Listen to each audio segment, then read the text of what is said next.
Greetings po mga kabayan, narino sa mga oras na to, sa mga kayo naroroon, kayo ay nasa mabuting kalagayan. Ito po muli sa Atty. Ruel Wong ng Batas Pinoy. Ang ating pong topic no, sa episode nito ay may kinalaman po sa sulat po sa atin ng ating masugid na taga-subaybay po natin. Siya po ay ang kanya pong sender name is si at Pretty Zia 5578. Ang kanya pong katanungan ay tungkol po sa isang property ng PNR, no? Yung Philippine National Railways sa kung saan ay, may mga pinagbibili daw ng mga rights dito at marami pong nakakabili. So, she would like to check, no, to find out kung ito ba ay legal ba itong bilihang ito at ano daw ang dapat nilang gawin, no? So, ito po ang kanyang sulat, simple lang. Sabi niya, "Hello, attorney, paano po if nabili is PNR rights po. Marami na ding kasing nakatayo na malaking bahay. Same rights din ba yun?" So yun ang kanyang tanong na una.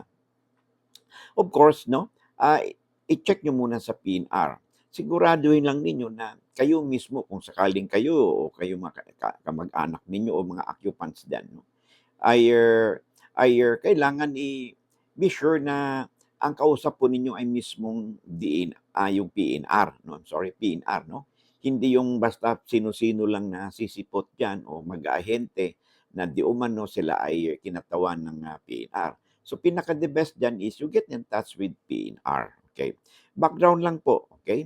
Ang PNR po, no, ito po ay public utility companies, transportation companies na ito po ay pagmay-ari ng estado. Ito po ay may tuturing natin patrimonial property ng estado, no? Or kung ito po ang mismong railroad po talaga nila, this could be considered also as a public dominion. But anyway, parang kalsada din po yun, okay? But dito po sa PNR, malaki po may mga areas po dyan na usually po na hindi naman ginagamit na, no? ng PNR. So, i-check po ninyo kung alin bang portion doon ng yung pinagbibili nila. Okay? Una, as a rule, no, kasi ang PNR po, they have also what we call the juridical personality and they own is patrimonial property, ay pwede po silang magbenta po, no, mag-dispose po ng mga properties po nila that is no longer used for necessary for public use and purpose, no.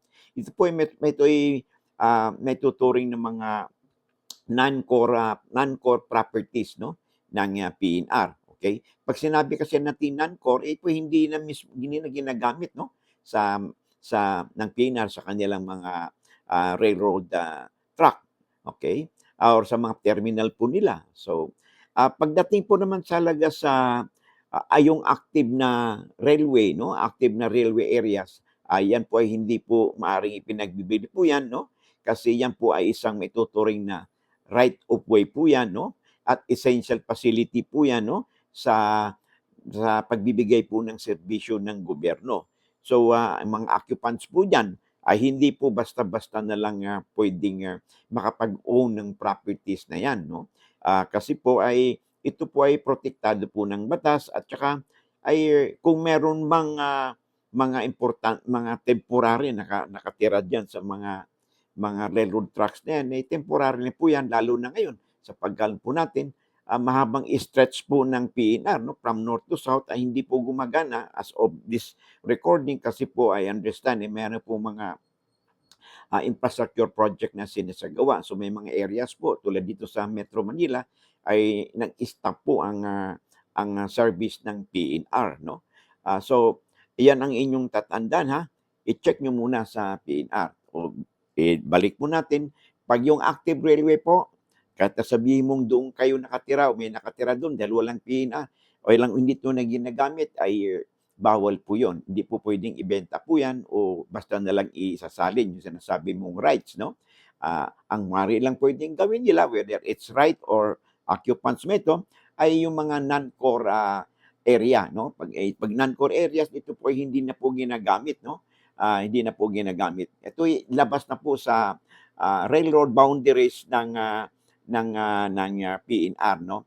Ito po minsan ay ginagamit na site for socialized housing. Ayun. Malamang po yung sinasabi ninyong nagbebentahan, nagtatayuan ng mga laking bahay, maaaring ito pong area nito ay, ay outside of their core areas ng PNR. So, may tuturing itong non-core areas nito. And then, another thing is, yung minsan po, no, kailangan din yung mga PNR din, minsan binibigyan din po nila ng priority yung kanilang mga either empleyado po nila, no, or yung naka-occupy na po doon ng matagal na, no, at ito'y tinatawag natin na meron ba silang tinatawag na beneficiary or yung eligibility ng occupant doon, no. Pag sinabing eligibility, sila ay usually yon, no, mga informal settlers po, no, na you have been there na for so many years already. So, maaaring din nilang ipagbili ito, no? Hindi lang yung rights, kundi yung mismong lupa na yun, no, outside of their